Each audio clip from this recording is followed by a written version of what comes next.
1934. Chancellor Dollfuss assassinated in Nazi putsch. I was there.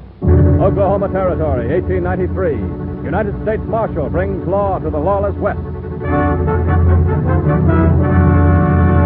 I was there. Northern China, 1927. 30 million Chinese migrate in epic famine. I was there.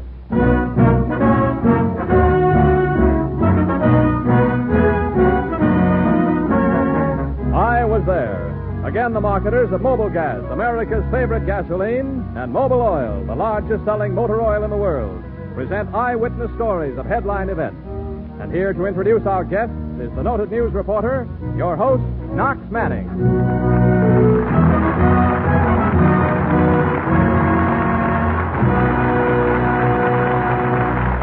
Thank you, and good evening, ladies and gentlemen. In our time, history moves in high gear. Things happen rapidly. We hear of them rapidly. And too often we fail to make note of their value as great human drama. But again tonight, we recreate dramatic events from detailed accounts of people who were present, who come to the microphone to affirm their stories with the words, I was there.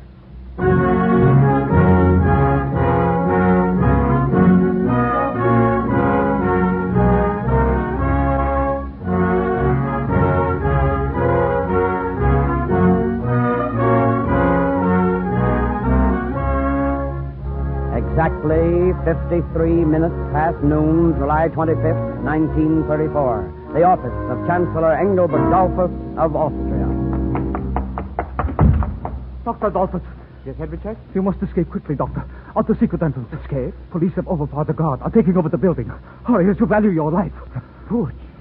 Exactly, Dr. Dollfuss. It would be foolish for you to try to get away. Who are you? What do you want? Just this. Dr. Dollfuss! Chancellor Dollfuss shot. The Austrian Chancellery in the hands of Nazi plotters. This was the most daring political putsch of all time set into motion. That unbelievably audacious plan to take over independent Austria failed. And yet, we present tonight a man well qualified to tell us how it almost succeeded. Ladies and gentlemen, the former Undersecretary of Propaganda for the Austrian government, Dr. Larry Hope.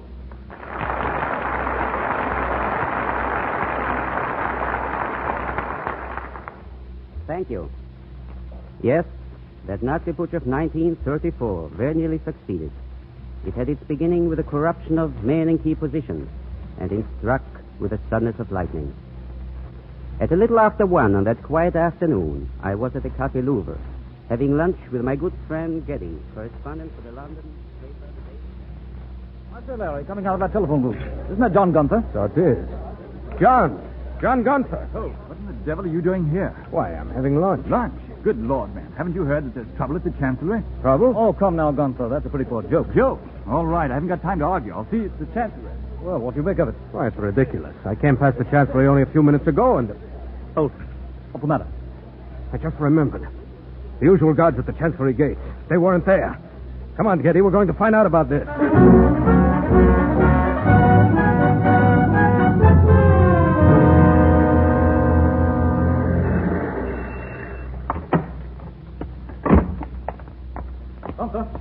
Gunther, what have you found out? Nothing, except that every door on the Chancellery is locked and every shutter closed.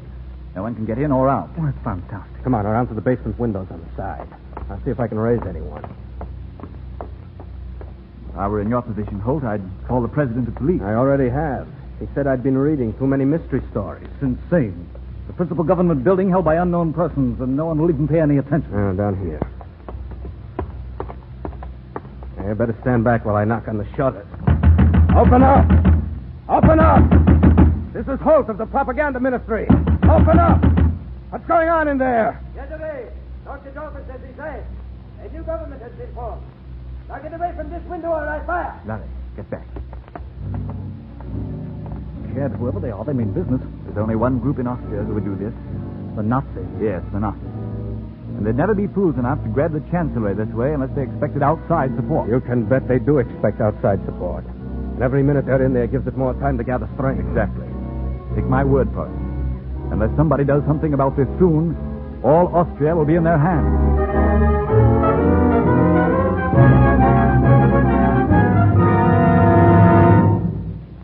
tell you we must act, mein Herren, and act quickly. Then it is agreed.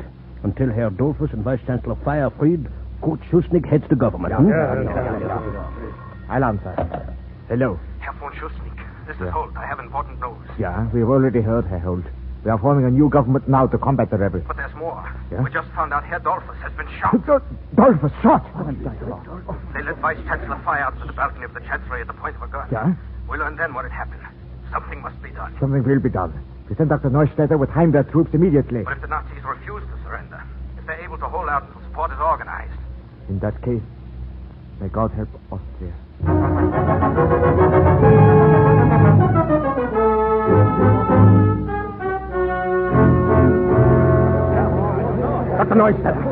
Dr. Neustädter, look. Herr Fey. They brought him out on the balcony again. Captain, you soldiers ready? Yeah, mein Herr. Then call up to Herr Fey. Tell him we are going to storm the building. Herr Fey! Listen to me, Herr Fey! Herr Fey! We are prepared to storm the building. No, don't do it. Make no move without my order. They've got to. I am in command here. No, Herr Neustädter. I am Secretary of Public Security. No action can be taken without my order. You are mistaken, Mr. Fey. Government officers at the point of a gun are not competent to give orders. Tell the rebels to come out. No, they will not come. Then we will come in after them. We give them exactly 20 minutes to surrender. 20 minutes. They will decide the fate of Austria.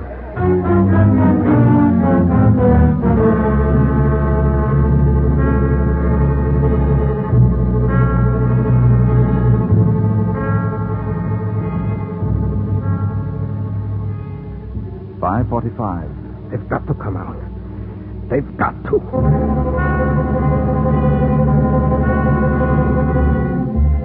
$5:55. Why don't they attack? They won't do any good. It might take hours, and hours will be too late.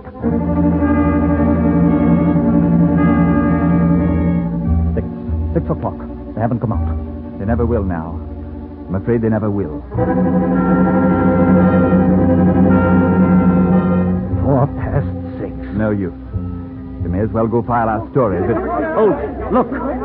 Thank God. They've surrendered. They've surrendered. Austria is safe from the Nazis.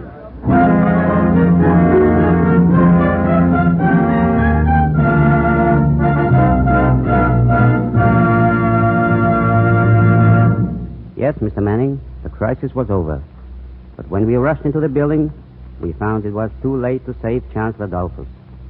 And I'll never forget the prophetic words uttered by his faithful valet Hedvicek, who was still at his side. Herr Dolphus is the only man who could stop the Nazis in our country. This gentleman is the beginning of the end for Austria. Time and events have proven the grim truth of those words. I was there. In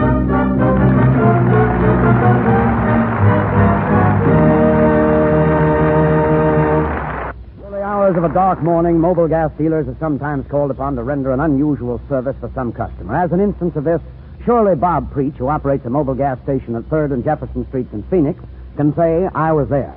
At 2 o'clock one recent morning, Bob was really sawing wood.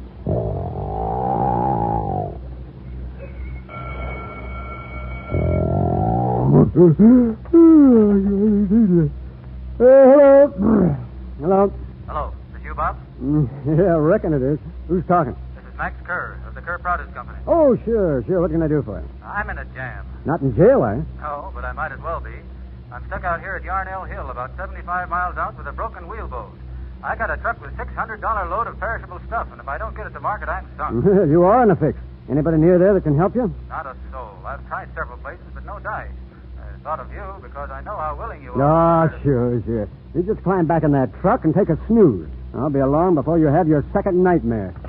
And so Bob Preach drove 75 miles to Yarnell Hill, and in exactly 3.5 hours, the truckload of perishable goods was roaring along the market. Why don't you, too, try the cheerful, intelligent, and loyal services of these dealers displaying the sign of the Flying Red Horse?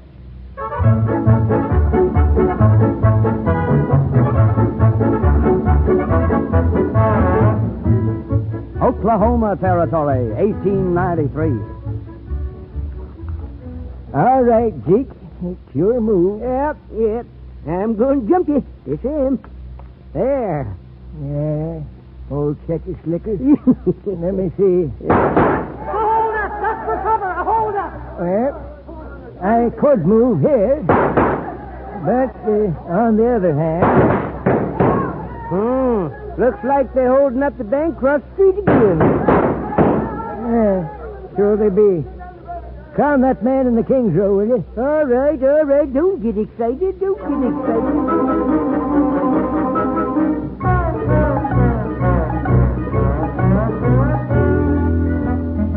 Yes, in the Oklahoma of the 90s, a bank robbery was nothing to get excited about. And there are those who say train robberies were more regular than train schedules. But all that was changed in 1893 when law came to Oklahoma in the person of the man we are proud to present tonight, the first United States Marshal of the Oklahoma Territory, Colonel E.D. Nix.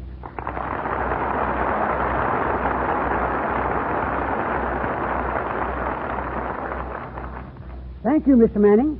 In 1893, the Conference of Oklahoma Businessmen decided the territory needed a United States Marshal. For some reason or other, they figured I could handle the job, as they sent me to Washington to get an appointment from President Grover Cleveland. In a short time, I was back in Guthrie. So yesterday, this here Nick blows into Guthrie showing off that new badge. What a target that's going to make, Anchor!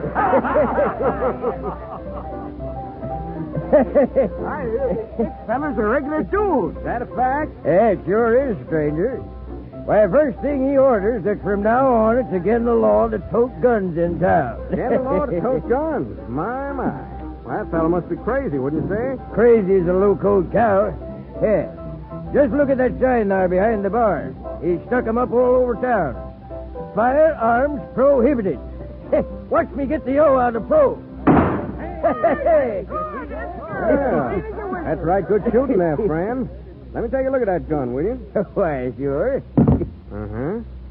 Nice piece of hardware. I'll tell you what, Gus. You drop in at my office when you're leaving town, and I'll give it back to you. Hey, wait a minute. What is it? Oh, maybe I want to introduce myself. Nix is the name. I guess you heard. I'm the new marshal around here.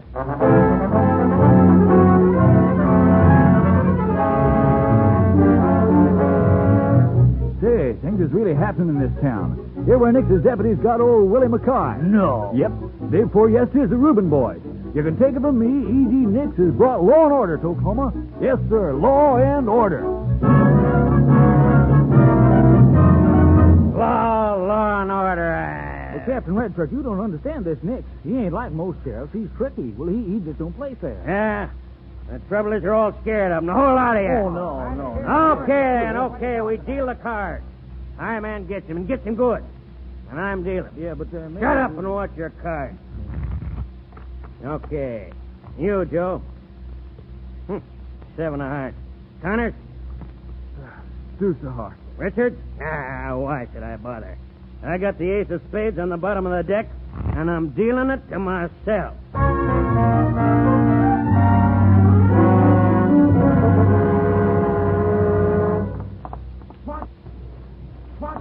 Marshal Nix. Oh, yeah. Tillman, what's up? Redshirt. Captain Redshirt across the hall. Says he wants to see you. Red shirt, huh? Did he say what for? No, but I got my hunches. There's a buzz under his shirt front, and I don't figure it's a box of candy. So we grab it? No, just take over here. I'll be right back. But you be careful, E.D. He's got him. Don't worry. Oh, Red shirt. Aye. Bill Tillman says you want to see me. Yeah. Got a little present for you. Oh. Well, that's right nice, Red shirt.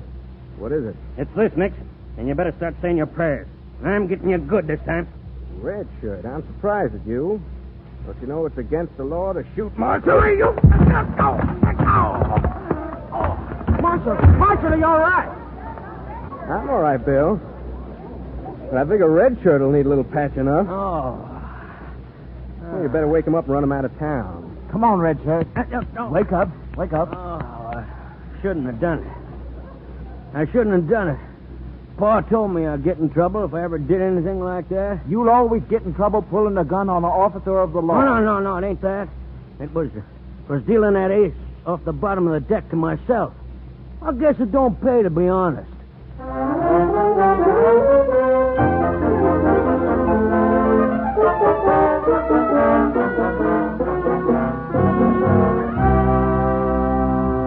Well, Colonel Nix, I understand after rounding up a few hundred assorted rascals of Red Shirts class, you and your deputies got to work on some of the really bad boys, like the Doolin Dalton gang. That's right. From then on, we had orders backed by the United States government to deal with train and bank robbers by shooting first and then asking questions. Today, that might seem a little harsh. We believe, me, it was the only way to bring law to Oklahoma. I know. I was there.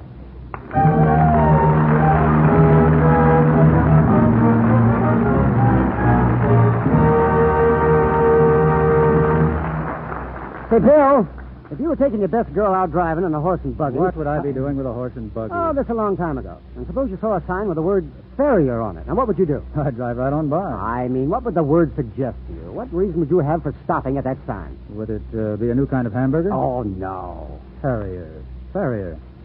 I give up. Well, you'd stop there if your horse needed a new shoe, because a farrier is a blacksmith. And a mighty man was he. Here's one for you, only I'm more up to date. Suppose you were taking your best girl out driving in an automobile and you ran out of gas. What would you do? I'd park. No, stupid. I mean, what kind of a sign would you look for? Why, that's easy. I'd look for the sign of the Flying Red Horse. Ah, smart man, Joe. And he's only one of thousands of motorists who look for the sign of the Flying Red Horse when in need of gasoline or motor oil. They stop for gasoline because there they get Mobil Gas, America's favorite gasoline. And for the new Mobil Oil, a motor oil that cleans where it lubricates. The largest selling motor oil in the world.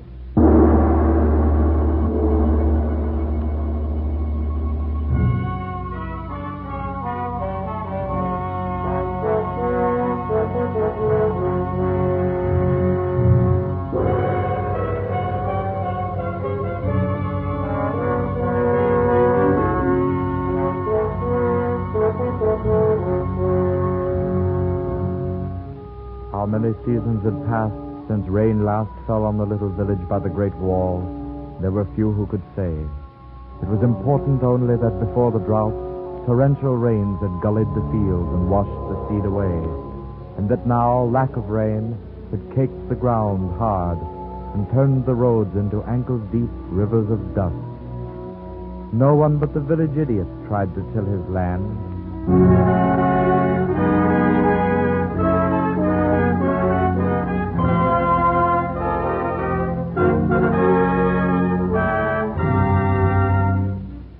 Now came the soldiers of the marauding warlords, cancelled in, demanding taxes. And when the villagers protested that tribute had already been paid for 3 years in advance, they would have a fourth. Their houses were ransacked, and pitiful hordes of grain taken from their hiding places. He was very rich indeed, who saved enough food for tomorrow.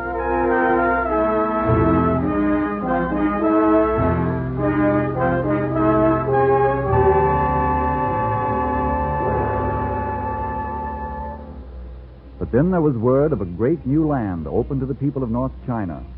Manchuria, a place of rich soil and neither too much nor too little rain. And the government of the new China would provide passage by sea to all who could reach the coast. It was a journey of many miles, and death already trod the dusty roadways. No one but fools stayed behind.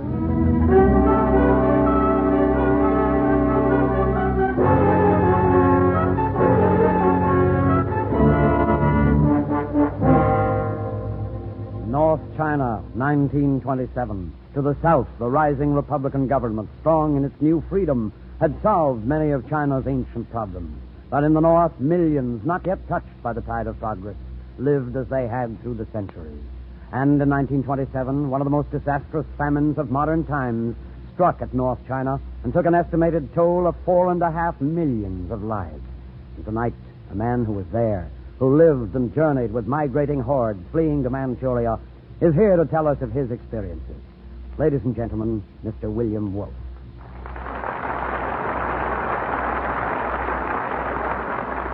Thank you. I joined the stream of Chinese famine refugees at Sintampu, 250 miles from their goal, the seaport town of Tsingtao. I was determined to see if conditions were as bad as reported. And that first night, seeing thousands of ragged human skeletons huddled around tiny campfires, I began to learn. Poor devils. Poor starving devils. Not a pleasant sight, is it? Huh? Oh, I'm sorry. I didn't mean to startle you. I'm Arthur Glennon, China Mission Society. Oh, pleasure. My name's William Wolfe. And you've come to see if the stories you've heard about the famine are true. That's right. And in your case? I'm a missionary, Mr. Wolfe. I've been traveling with these people all the way from Kansu province. Kansu? You mean you've been with them for more than 1,000 miles? I've been with them for 103 days of suffering and starvation, Mr. Wolfe. And you want to know what the famine conditions really are? Then come with me. I can show you.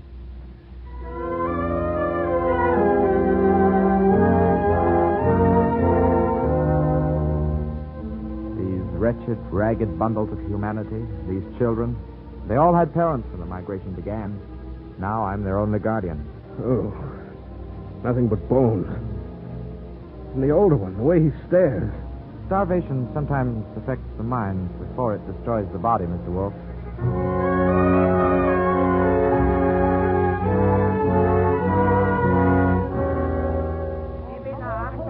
The Li Nang family. They invite us to take rice with them. Rice? The invitation was merely traditional. What they're really eating is bark from a tree, ground up with a handful of bran.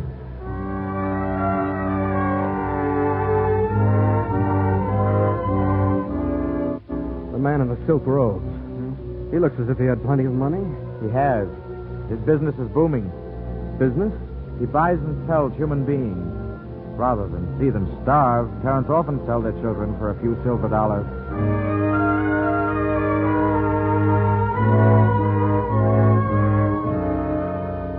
Over there, the Cheng family. Once they were prosperous. So much so the eldest son, Cheng Ha, has even learned a little English. Now they've sold their last possession to keep their aged and venerated father alive. It's hard to believe. Even after seeing all this with my own eyes. Wait until tomorrow. Wait until you see them on the move. You'll consider your pity of tonight as wasted.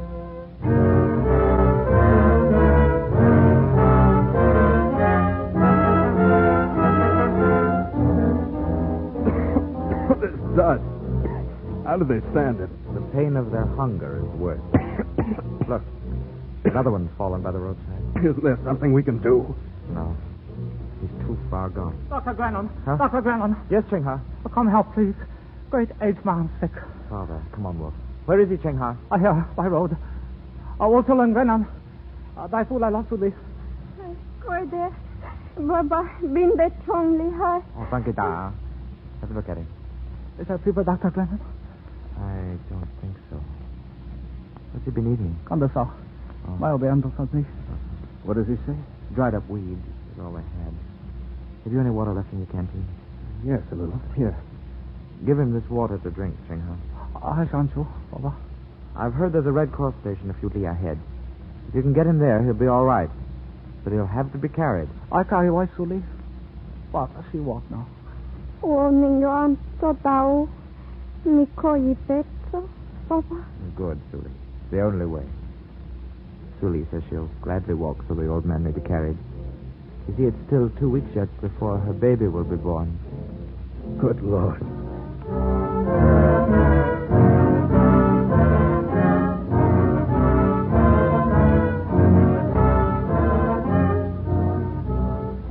Glennon, huh? How far have we come? 200 miles. Still 50 to go.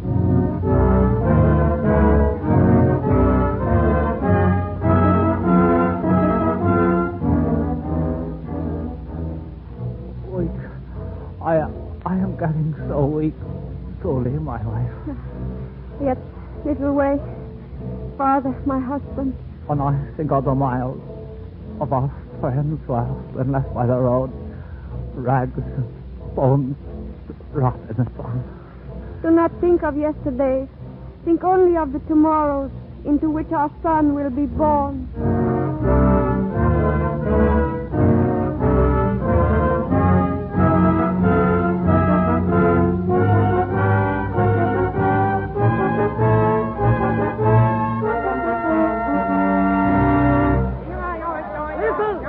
Listen, everyone. This railroad train, the government of New China has sent it to take us rest away to Tsingtao. Everyone into boxcar. Come, Suli. Come quickly. Mayor Shanghai, stop. Why you stop us? The government sent this train. Sun Salin, my lord of war, is now government of this province. He has need of this car. Well, you must let Don't care. You cannot stop us! Shanghai! There. Now, perhaps the rest of you will have the sense to move on.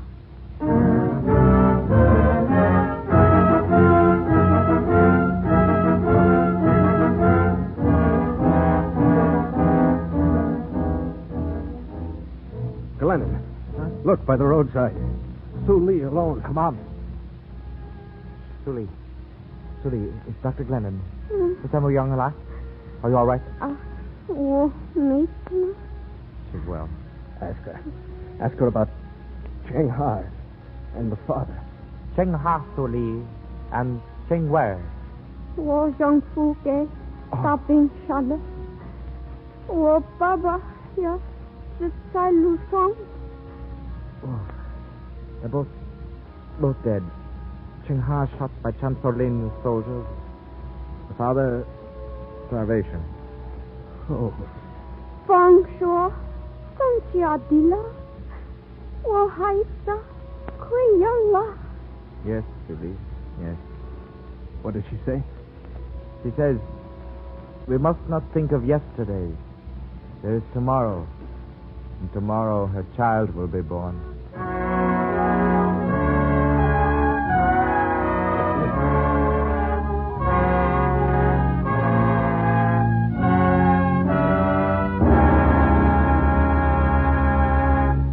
Yes, Mr. Manning, although I saw thousands die along that march, I learned, too, of a spirit of the Chinese people which will never die. Since those days of 1927, the Republican government has made great strides. And although a savage war now is being fought, nothing is too much for the Chinese spirit to overcome. And I am sure there will be a happier tomorrow for China. I was there.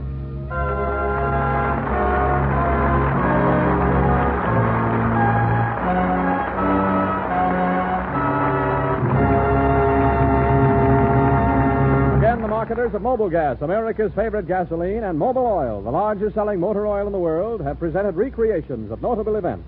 But now an invitation from Knox Manning. It's an invitation for you all again next Sunday evening, ladies and gentlemen, when you'll hear the story of a man who was present at a debate between Stephen A. Douglas and Abraham Lincoln. Until then, on behalf of your Mobil Gas and Mobil Oil dealer, thank you and good night. I Was There is edited by Everett Tomlinson and produced by Russ Johnson. Original music composed and conducted by Wilbur Hatch. This is the Columbia Broadcasting System.